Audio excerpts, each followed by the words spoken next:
Hi, and welcome to Wealthion. I'm James Conner. When examining the economy and financial markets, I like to study both fundamental research and also technical research to provide insights on where the market might be going. Fundamental research examines the macro and the micro elements as well as the financial statements of a company, whereas technical research examines the price action of an asset and where the trend is going. My guest today falls into the latter category. Chris Vermuelen is the chief market strategist at the Technical Traders. And we're going to get his thoughts on where he thinks the markets are going in Q2 and beyond. Hi, Chris. Thank you very much for joining us today. Hey, thanks, James. Pleasure to be on the show. The last time we spoke in Q1, you were bullish in the short term, but bearish in the longer term. And now that we're in the early parts of Q2, is that still the case? Yeah, I'm actually still bullish on the market. I think there's potentially another few weeks or maybe even a month or so of higher pricing.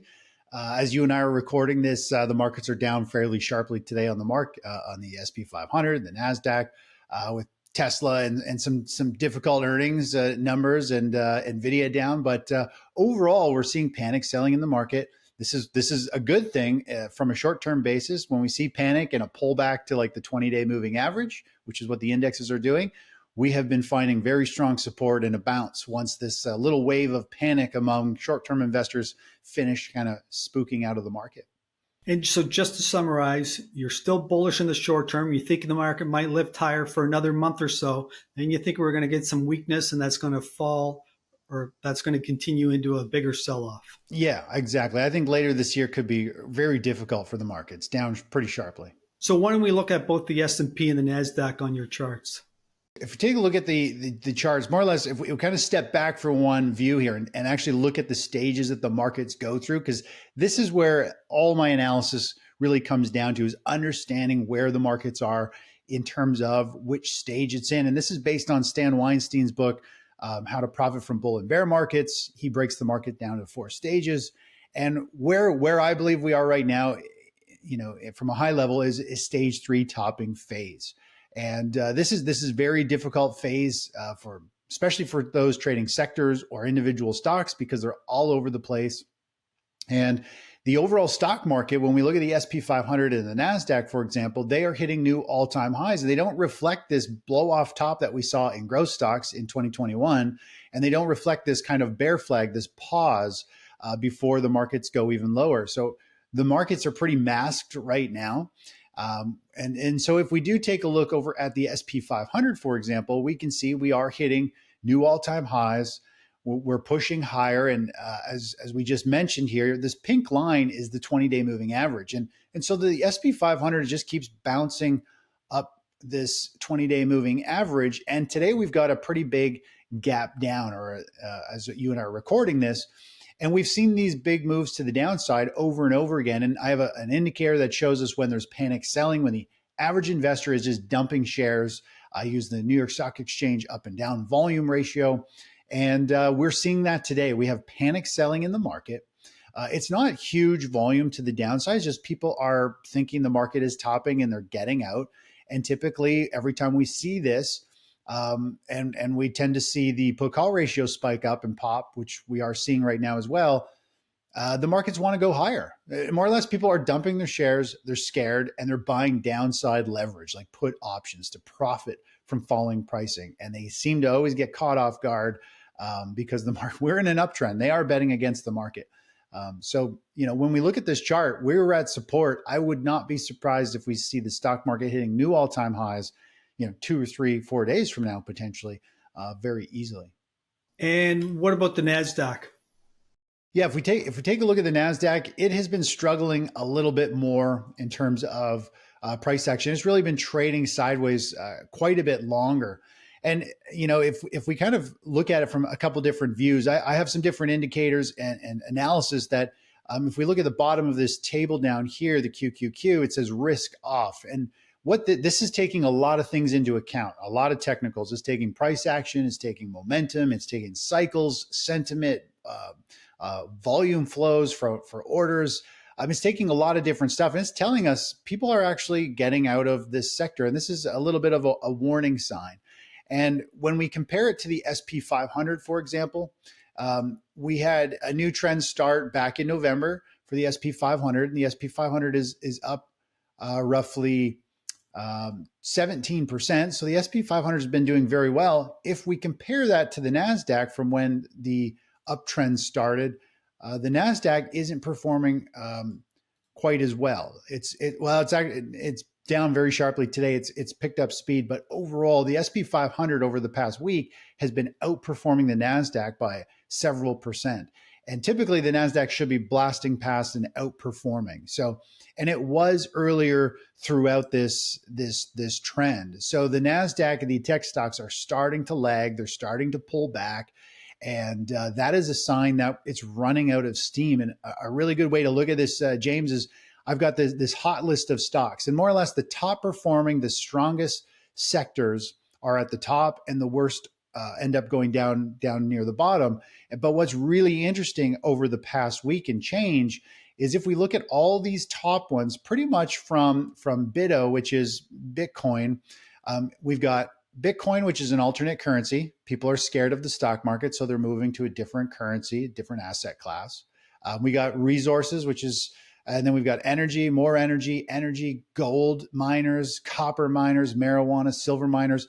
These are all commodity-based or alternate currencies. Gold miners, you could say, is based around gold, and that's an alternate currency as well. So what I have found is typically when we get very close to a stock market top, an economic cycle, the economy slowing down, we tend to see precious metals, commodities do well. Energy is on fire. Energy stocks are ripping higher. They're leading the way.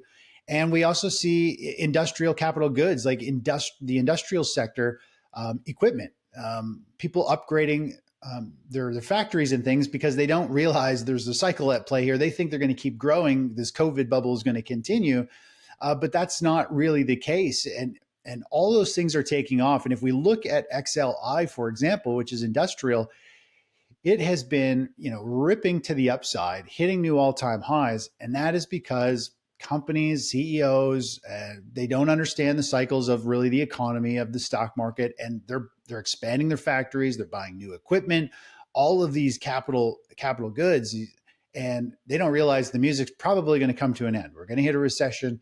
And so we're seeing this in the home builder sector as well. A lot of people piling into home builder stocks because they believe we're going to start another real estate bubble and another big rally. They think the softness in real estate is just an opportunity, but the reality is they're loading up and buying all these things and expanding their companies probably at the worst possible time. So when you put all these together, all the fact that these commodities and the mindset of everybody super bullish on things is usually a sign that we're coming to an end. And I think I might have shared this with you once before, but Barron's came out in March saying bet on the bull. Market's poised to go higher. We got the AI bubble is now in toothbrush. Toothbrush machines.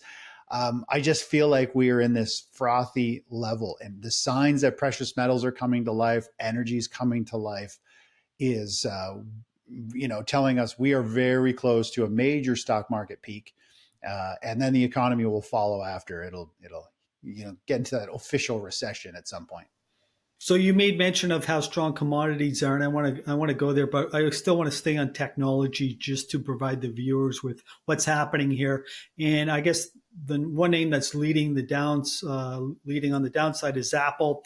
It's currently down 10% on the year, and this is a year when the NASDAQ is up around 10%. Mm-hmm. So can we just take a look at that chart and just tell us where you think that might be going? Yeah, so Apple's definitely right down here testing a pretty major support level. We could argue this might be a double top, which is not a good sign. If it starts to break down here, we could see a very precipitous fall in Apple. This will take a lot of the wind out of the sails for the stock market. Surprisingly, the stock market has gone up, even though Apple has been, moving lower pretty much all year. So that just goes to show how much power Nvidia has in some of the semiconductor space. But Apple is not looking good. Just based on this chart pattern, we could get a really rough gauge of the downside potential, which is roughly going to be about 15 to 17%. Apple could fall very quickly if it breaks this kind of 169, 166 level and starts to go lower. Now, the chart is pretty bearish. It is at support right now, but if it breaks, it is, it's going to start a pretty big fall. And that is going to, I think really put a grind on the markets, because this type of breakdown from a double top pattern is going to be very sharp. It's not going to be one of these slow descents that takes several weeks, several months to unfold, and Nvidia can inch its way up and counter these moves. This will probably be like a couple of huge red bars and huge gaps, and it'll pull the market down, have some big down days, and spook a lot of people. So one of the names that's kind of leading to the downside today, and it's also bringing down the broader market, is Tesla. And they came out with their Q1 numbers. They were lower than expected. Maybe we can take a look at that and give us your thoughts on Tesla. Yeah, Tesla is clearly in a downtrend as well. It's got, we'll zoom way out here. It's got a much uglier chart. It has kind of, if we were to kind of put it where Apple was, Apple kind of, has a support level. And then right now, Apple would be trading equivalent to somewhere around here. And this is the type of precipitous fall we could see in Apple. Now, if we take a look at Tesla, it is clearly in a downtrend. It's making a series of lower highs, lower lows, and longer term picture. It's even got bigger downtrend at play. So we could see Tesla very quickly drop down to the 120, 115 mark. The chart pattern is pretty darn bearish. It is a series of bear flags, meaning price sells off and then it flags in the opposite direction. This is known as a pause, and then it continues down, whichever the direction was, into that flag. And now it's forming another bear flag, which is pointing to another move down. So these two heavyweights are both on the verge of breaking down. And we can see that there's this support level from back in last April that if it's broken, it's going to be just like Apple. Both of these could break critical supports and have a very, very sharp drop. And that could turn the tides on the market and stall them from wanting to rally going into May. Okay, one more tech name before we move on. Let's look at Nvidia. It's up, I think it's up 80% on the year, and which means it's added another $1 trillion in market cap. So let me hear your views on Nvidia. Yeah, so Nvidia, I mean, it's still in a very strong uptrend. It's pulling back to this pink line, which is the 20-day moving average, which if we're in a really strong uptrend, it should hold. I do believe we're in kind of nosebleed territory. We had a lot of people getting nervous around earnings, and then we had this good earnings and a huge blow off move. But now we're getting into volatility, and we had a big gap up. Price ran up and then got hammered down, and now it's digesting. This is still a very bullish chart pattern for an Nvidia. The question is this going to be a little double top and we kind of break down below this level? If it starts to break down, we could see a very, very quick, it'll be a very precipitous fall as well. There's a lot of momentum traders in Nvidia, people who just keep piling in, and they got their eye on it that when it starts to roll over, they're all going to want to get out. And there's a lot of general public people who don't really know much about trading or investing who have been chasing Nvidia higher. And once they start to lose a bunch of money, they have really no real strategy at play. They all start to panic out, and it just creates a wipeout effect in massive volume. So that's the problem with these huge brand names and these huge kind of bubble-ish moves. It sucks in everybody that they all panic at the same time. So what goes straight up could very quickly come straight back down, and a lot of people will take a beating. But it's holding up. We need to see if we're going to have one more big push and blast through 1,000 and maybe have one push into May, or has the market topped, and are we going to see it pull back? And as you and I are speaking, to me, today is a very good, a very important pivot point, because everything is now at critical support, including Tesla and Apple, Nvidia, the stock indexes. We've got panic selling on the market, which is telling us usually that's oversold. We're ready for a bounce. People are buying put options. They're betting on lower pricing. So we're at this turning point. Is the market going to break down and collapse, or are we about to shoot up and have another rally? And that's where money position management comes in. Whatever happens, we need to make sure we manage those positions, protect our capital going forward. So having said all that, why don't we take a look at gold, because this is one of the ways that people use to fortify their portfolios. I want to get your thoughts on gold.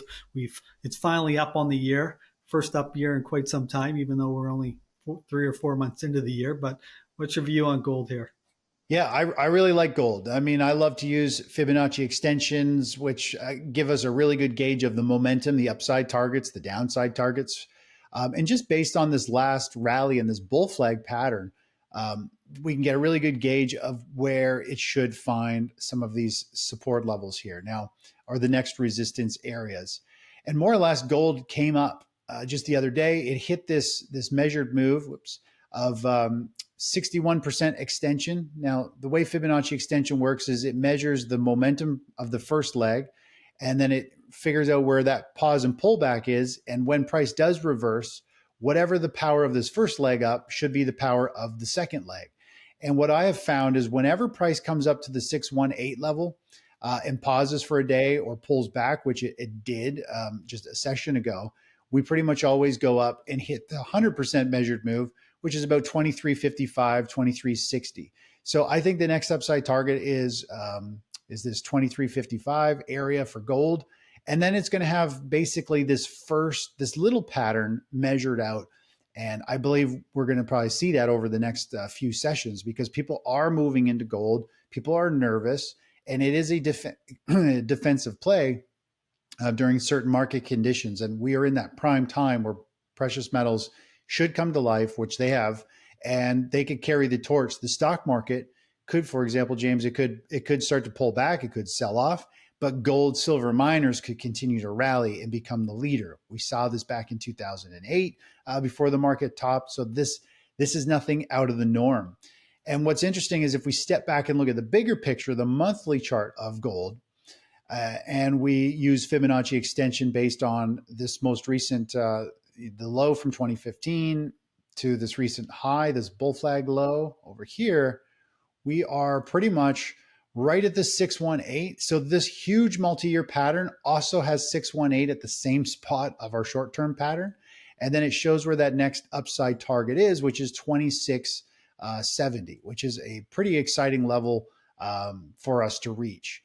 And I believe we're actually very similar. So we had the gold start a new super cycle back in early 2000s, and then we went into a multi-year consolidation. And this was back in 2006 to about 2007. And then we saw gold, silver, and miners rally into the stock market top, into the beginning of the recession. And so we've done the same. We started a new super cycle, 2019, multi-year consolidation. Now gold is running, and it could run all the way to 2700 over the next couple of months. Remember, this is the monthly chart, so a few more bars. And the stock market could be topping out here. And even if the stock market tops out, gold, silver, and miners could continue to claw their way higher as that alternate currency, that defensive play. And then we just need to be aware that when there is massive selling in the stock market and people are having all kinds of panic and real forced liquidation, margin calls, gold will most likely pull back and have some type of correction, just like it did in 2008. We saw a 34% pullback in gold before it started that next multi-year cycle. So as you and I talk about this, to sum it up, because I know you're going to ask me to sum this up, to sum it up, I'm bullish on gold to like 2700. And then I think we're going to see a pullback with the overall economy, with the stock market, because I believe there's a financial reset coming. And then that'll be like the ultimate opportunity for a multi-year rally to the upside. So that's kind of like gold in a nutshell from the short-term view, which perfectly aligns with this big multi-year super cycle view as well. 2600 is quite respectable. I think people would be quite happy with that move in the next couple of months. Mm-hmm. Yeah. Now, why don't we take a look at some equities? And I want to look at Newmont. It's the world's largest gold producer, and it's a very unique case. It's been massively underperforming the market here. And take a look at that. Let me know your views. Yeah. So, I mean, I don't cover too much on individual stocks because they can do this. They kind of dance to the beat of their own drum. They could be dormant for decades. Like Newmont is just oscillating back and forth. I like to try and catch the tides in a whole sector as a whole. But when you look at Newmont, I mean, it's just been beat up really hard. I mean, we're going, I don't know how far back this goes, but it is a long time. It is right back to where it was when I was born, 1981. Like that's not, yeah, they pay dividends, but you could say they're getting oversold. They're at support. I think the precious metal space is about to start a little bit of a run before we go into a bigger correction. But there really is no love in miners. There's not a whole lot of love in gold and silver either. I think the big, I think we're seeing countries and loading up on gold, but no one else is really interested in gold. I think I can talk to pretty much almost any random person, and nobody's interested in buying gold or silver, or even really miners, because the only people who are interested in it are people like us who kind of live and breathe it and are waiting for this next big leg, which is a bullish sign. If nobody wants something, that means it's out of favor. That means it's getting undervalued, and it means there's going to be a ton of upside when things turn around. The key's waiting for the to turn around, identifying it, and then jumping on board for that next run. So Newmont, definitely a struggle. It's been kind of dead money other than just the dividends it's paid for the last 25 years. Yeah, it's interesting to see the divergence between the physical gold and then when you look at the world's largest gold miner, Newmont. It's a unique situation. They just acquired a company earlier this year called Newcrest, so I think it's still digesting that, and maybe they have a few issues, but massive divergence there. Why don't we take a look at Barrick, the second largest gold miner in the world, and then we'll move on.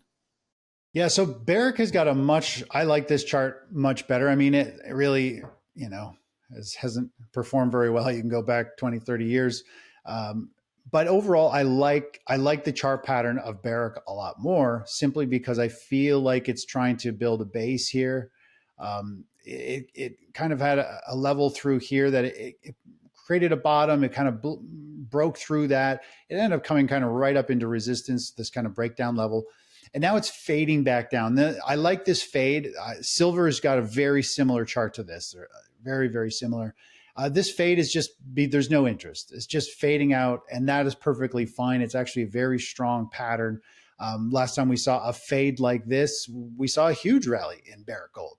And I think, we'll eventually see the same thing, and it'll work its way higher. I like it more than Newmont, just because I prefer a bottoming formation, where Newmont is more like it just keeps falling. It's more like a V-shaped bottom. V-shaped bottoms are difficult because they reverse so quickly. You can miss a huge chunk right off the bat. I like something that unfolds over time as a process, not just straight down, straight back up. So I like the chart. This is very similar to just if we look at the overall general basket of gold stocks. You look at gold miners, I mean, it's pretty much the same as Barrick Gold. It's put in this bottom, had a pop up, and it's just fizzling out of favor and just kind of waiting for its time to shine. And the key is just patience. These are super cycles. These take like 10, 15 years to unfold. We're getting there. I think the bottom is in for gold and silver and miners. It's just, we just need to wait for this multi-year rally to the upside. So we can't have a discussion on gold without talking about Bitcoin. Many people refer to it as new gold or digital gold. What are your views on Bitcoin? I believe it was up 160% in 2023. It's already up 50% this year. Yeah, I mean, I'm not a huge follower of Bitcoin, but to me, it feels like it's in this nosebleed territory as well, in terms of, I think it's poked to a nominal new high. A lot, Fibonacci theory is the market's always searching to make a new little high or a new low, and that's how it cleanses the market. Anybody, if we've got a high here, for example, anybody who's short and it hits a new high, they're going to have to cover their shorts, and then they're probably going to get long, and because they're expecting it to keep going, and then the market goes the opposite way. And the market loves to do things like that. And we have just hit this new kind of nominal high, and now it's starting to pull back. And of course, it's gone into this parabolic kind of feeding frenzy, these bars that go straight up. And when something goes straight up and it's headline news and everybody's talking about it, it makes me nervous. There's no doubt. Let's just drop down to a daily chart just so we can get a closer view of this. There is no doubt Bitcoin is in an uptrend. It is consolidating, actually, just a lot like Nvidia. It's had a huge run. It's just chopping around. It's building potentially a bull flag or a pennant formation. And if this resolves with the underlying trend, which is up, we could see another big rally. It could go up to $100,000, per Bitcoin, fairly easily. So you don't want to pick a top. I'm not a fan of ever picking a top. The trend is up. it's digesting with volatility. Just keep in mind, whenever you have a huge move and it's digesting with big pops and drops, this pattern here looks very similar to what we have here. Lots of volatility here. It's usually a sign of it's short-term weakness. The question is it just a pause or is it a breakdown? And that is where you need to have a strategy in place saying, okay, if it starts to break down between some of these lows, do you get out and wait? Do you bet on the downside to profit from it? Or what are you going to do? And that's where most people fail. Most people don't have a game plan. They just buy into something and they hope, and then they ride that roller coaster until generally somebody will hold something until it becomes a huge loss. So they could be up huge right now, but it'll start to break down, it collapses and it goes down. And then they have so much pain that they have to just get out. People don't realize you should be scaling out. You should be locking in gains when things get overbought and at resistance like they are right now. And if it starts to break and run higher, you can buy back in and play the next leg up. That's how I play it. Everybody's got their own strategy and time frame. But So you mentioned earlier that oil's been very strong this year. Why don't we take a look at oil? I believe it's up 15% on the year. A lot of that move has come in the last month. yeah, I like oil. I mean, that's kind of the space that I grew up in, is the golden oil guy. But we see oil's put in this rounding bottom. It kind of tried to eat through resistance here, and now it's breaking out and it's running higher. Naturally, we see energy and energy stocks do well just before the stock market, before the economy kind of tops out. And oil only broke out a couple of weeks ago. If we look at the energy sector stocks like XLE, this is a really good view. Like, we had a bottom here in kind of energy stocks, and they broke out like a month and a half ago and just screaming to the upside. And this to me is what gold miners should be doing. Typically you see, for example, energy stocks, the leverage play around a commodity. So energy stocks usually break out first, and then the underlying commodity follows suit a few days later or a couple weeks later. And so energy stocks broke out and ran, and then oil broke out a couple weeks later as a delay. Gold in the precious metal space isn't doing that, which is telling me that this isn't, I don't think, the start of a huge run in the precious metal space, because we should see gold miners and silver miners breaking out and running, and then gold limps around and breaks out afterwards. But we're not seeing that. So we've had about a 25% run in GDX. It's had a very nice run. We're seeing a very big run in energy stocks. I think, again, this is just a sign that we're in those last legs, but energy's on fire, and the energy stocks are really threatening to start another huge move. If you look at this massive pattern, we go way back in time here, this is a giant pennant formation, a big pause, a launch pad for potentially another big run, a big push higher in the space. So why don't we go back to the oil chart again, because I want to get your thoughts on where you think it's going. It's around $85 a barrel. And when you look out the next couple of months, do you see it going to 100 or higher? I think it's going to run into some resistance, probably somewhere up around this high and kind of these highs right through here, simply because, if we were to just kind of take the depth of the depth of this volatility here, if I was to just take that, now this is super rough drawing, and just stack it on top of this breakout, it actually brings us the volatility in a bottoming and a topping phase is usually the run of the breakout or the breakdown. And so it brings us right up into these highs, which you can see back over in 2022 were some highs. We had a lot of volume kind of through it, some pivot lows, more pivot lows. We were stuck under it. So to me, I feel like resistance will be somewhere around that 90 to about the $95 area, which is a nice move from where we are. That's $10 a barrel. So there's some good upside. Gold energy miners will probably break out of that big pattern I just showed you and start to scream higher. So yeah, I'm bullish on the energy space. This is their time. Believe it or not, it's their time to shine. Even though I see, bleak times ahead, people are expecting oil prices to go up because most people think we're in a strong economy, and it's going to get stronger. But that's all in the eyes of how everybody perceives information. Well, it's also worth noting that we are in an election year. Of course, the current government is trying to keep the oil price down because they don't want higher inflation. But then you have these external forces, let's just say Russia and also Saudi Arabia. They want the oil price higher. So it looks like there's a bit of a battle going on here. It looks like Russia and Saudi Arabia are winning right now. Mm-hmm. So that's a good overview of oil and what your thoughts are there. We also got to take a look at copper. You made mention that it's been very strong this year. I believe it's up around 5% on the year. It's firmly above $4 a pound. What are your views on copper? I mean, copper is a good broad indicator of what people think the economy is going to do. If we take a look at it, it has been, it's really trading sideways over the past year and a half. It's kind of starting to make some higher lows, some higher highs. Let's just look at the big picture of it, though. If we look at the big picture of copper, to me, it has a bit more of a bearish space, a bearish bias. And this goes back to our stage, our economy, our stock market stage analysis, where you have, you've got a basing, a stage one, a stage two, and then we go into this giant kind of a stage three topping phase, which is more or less you put in a top and then it breaks down and you put in this complacency move where people think this is just a pause before it's going higher. And, eventually we have another breakdown and reset. So I'm not a fan of this simply because it has broken down. Copper is below its topping pattern. And when we look at the broad stock market of the majority of stocks and equal weighted stocks, they're also forming this pattern. And so I'm expecting copper, it might push up a little bit. This is a strong time for commodities. So it might push a little higher, maybe even get to 425 or 450.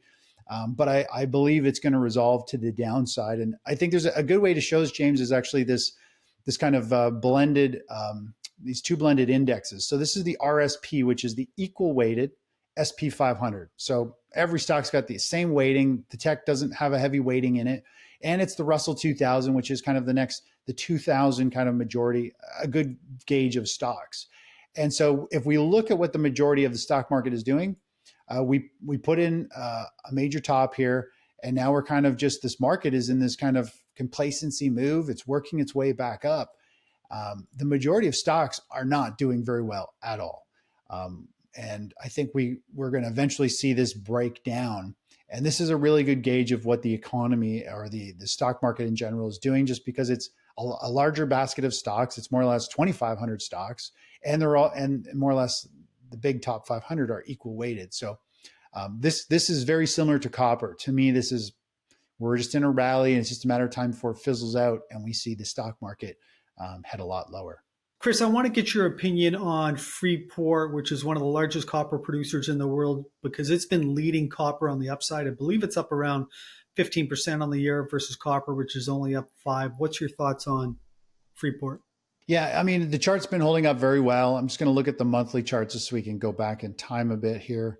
Yeah, so it is leading copper. It's starting to break out above some of these highs from over the past year. It's muscling its way up, and again, I think a lot of people are moving into sectors and commodities or stocks based around commodities like this, because I think a lot of people think the economy is going to continue to grow. It's going to continue to get stronger. The housing is going to take off. Copper is going to be needed. All those things.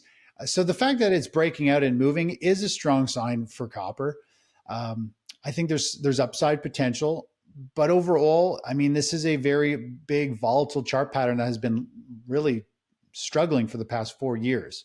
And it is at the upper end of its range, which each time it's got up here, it's had a very big sell-off. So I'm not too excited about it at this point. I think we're going to see copper miners in general. We can look at the COPEX, which is actually a top performing sector right now.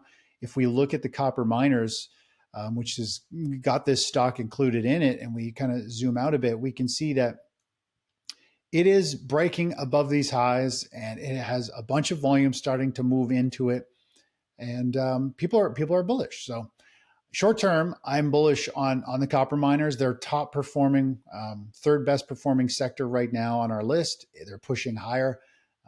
But I don't think it's going to be a huge, massive move. I really do think the stock market is on its last legs, last few weeks, last month or so. And I think we run into some big headwinds for the stock market, and it will eventually pull even commodities down with it. And why don't you just expand on that? When you say we're in for a big pullback in the stock market, when you look at the S&P, for example, or the NASDAQ, where do you see it going as we go into Q3, Q4? Yeah, so I have a feeling we'll use Fibonacci retracement here. So there's a few different levels we could look at. So if we take the low that we saw back in October, I think the stock market could very easily, this is the SPY. I think it could pull back roughly to about the $470 per share, which based on where we are right now is really only about an 8-9% pullback. Now I do think we could see a much bigger pullback as things unfold. I think I don't know if this. I think this could very easily happen this year. I think we could see the markets pull back 15, 20% down into this range where it rallied up and pulled back. It also happens to be a Fibonacci retracement zone between the 618 and the 0.38. And this is the window where whatever the run up is, this is where the market typically in this box tends to pull back to, which is also going to act as support because that's where it also had a pause before. So I think there's quite a bit of potential this year of a 20% pullback. And then from here, who knows? I think we could go a whole lot further. We go down to the COVID lows, and that brings us even further. Now, this is getting pretty bleak. This is getting into like full on stage 4 financial reset. A lot of things breaking, lots of unemployment. We got lots of bankruptcies. I think this market could pull back and come down to this low. And this, if it does come down to this low, I think it's going to form a major topping phase. And this is that neckline that you and I kind of touched on, the support level that like Apple is threatening right now. Apple is down here. Tesla is down here. If we break that level, that's when all hell breaks loose and we go into a major stage 4 decline, which we could go to the beginning of the last stock market bottom, major bottom. And that brings us a lot lower down into this range of 40 to 50% correction, which brings us back down to the 2018, the 2020 lows. So that's kind of how I step things back. We kind of take it one wave at a time, one bar at a time. But there is I think, very likely possibility of a 50% correction. And I don't know if that's going to happen this year. I think this could bleed out over next year as well. I feel like it's a little bit more like a 2000 tech bubble where it could actually take 2 or 3 years to slowly work itself out. A lot of people don't think that's going to happen. The average investor thinks things are good. And typically when everything is really good and everybody's got, as much money as they've ever had in their life, typically things go the other way and catch everybody off guard. And this will do exactly that. So just to summarize, you think the S&P and the NASDAQ are going to move higher in the next month or so, at which point they're going to top out. They're going to start to pull back. And then we can easily see a pullback of 10 to 20% in the ensuing months. And then as we head into 2025, you think that pullback is going to accelerate and could go down to as much as 40 to 50%. Right. And that big deceleration, that big stage 4 bear market sell-off, that will be pulling precious metals down, miners down. And we want that. I mean, I want that as an investor. We need a cleanse. It'll allow us to get into stocks with good dividends at a fair value or below value. It'll allow us to buy gold, silver, and miners. They'll probably be beat up pretty hard. And it's going to be an opportunity. It really is. You just need to understand that, you need to protect yourself from it and then preserve your capital or grow it as the markets are falling, and then redeploy the capital when the market firms up and turns around. Chris, so far our conversation has been focused on the U.S. economy and the U.S. markets, but you and I both reside in Canada, and I'm curious to hear what your views are on the Canadian economy and the Canadian stock market. Yeah, for sure. So, obviously we're pretty resource heavy, the Canadian markets. If we take a look at, this is the venture exchange, a good way to get a gauge. I'm not sure how familiar people are with the Canadian venture. It's kind of like our small cap sector. If I was to overlap that with the ARK-K ETF, for example, it'll give people an idea. If it will load back far enough here. All right, well, it doesn't quite load back far enough. Well, let's take a look at the TSX here. The TSX is the Toronto Stock Exchange, and it is resource heavy. And more or less, it has really been struggling for the past few years. It's just starting to come up to a double top. I think we're seeing energy stocks, we're seeing gold stocks have that rally and push. So we're kind of getting that resource pop in the markets. The big question is this going to be a double top and we're going to come back down?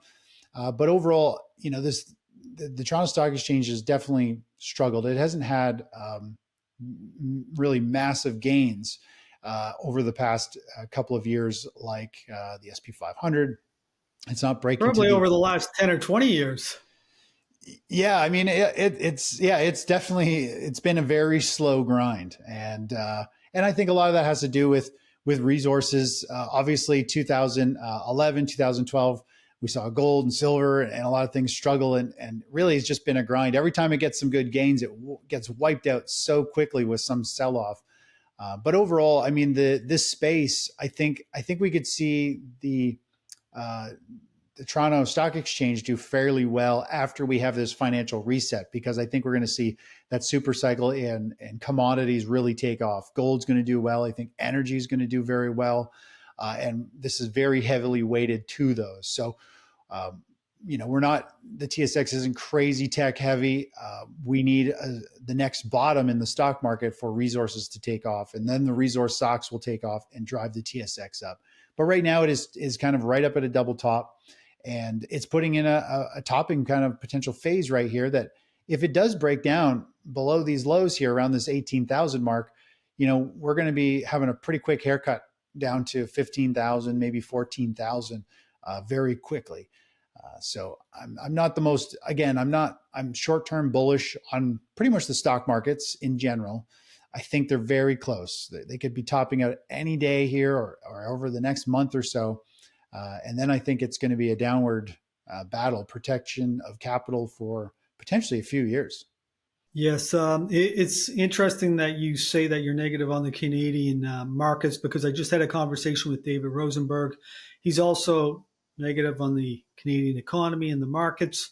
And if anybody wants to watch that, I will include a link to that in our show notes below. Chris, that was a great discussion of your views on the markets, and I want to thank you for spending time with us today. And as we wrap up, if someone would like to follow you or learn more about your various services, where can they go? Sure. Yeah, they can go to thetechnicaltraders.com, and I share my charts analysis every day there. I share all the trades that I do. I focus on ETFs.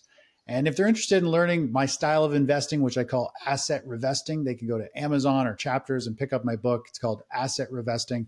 And it's how to hold only equities or assets that are rising in value, even during bear markets. So it's a whole different way to invest and take advantage of both the upside and the downside in the markets. Well, once again, that was a great discussion. We're going to have you back in a few months to see how things shake out in the markets. Once again, thank you. Thanks, James. Take care. Well, I hope you enjoyed that conversation with Chris Vermuelen, and it gave you some insights on what to expect in the coming weeks and months. One of the things that really resonated with me was how bullish Chris was on the price of gold and where he thinks the price is going. Gold has been in a long slumber for many years, and it looks like it's finally starting to wake up.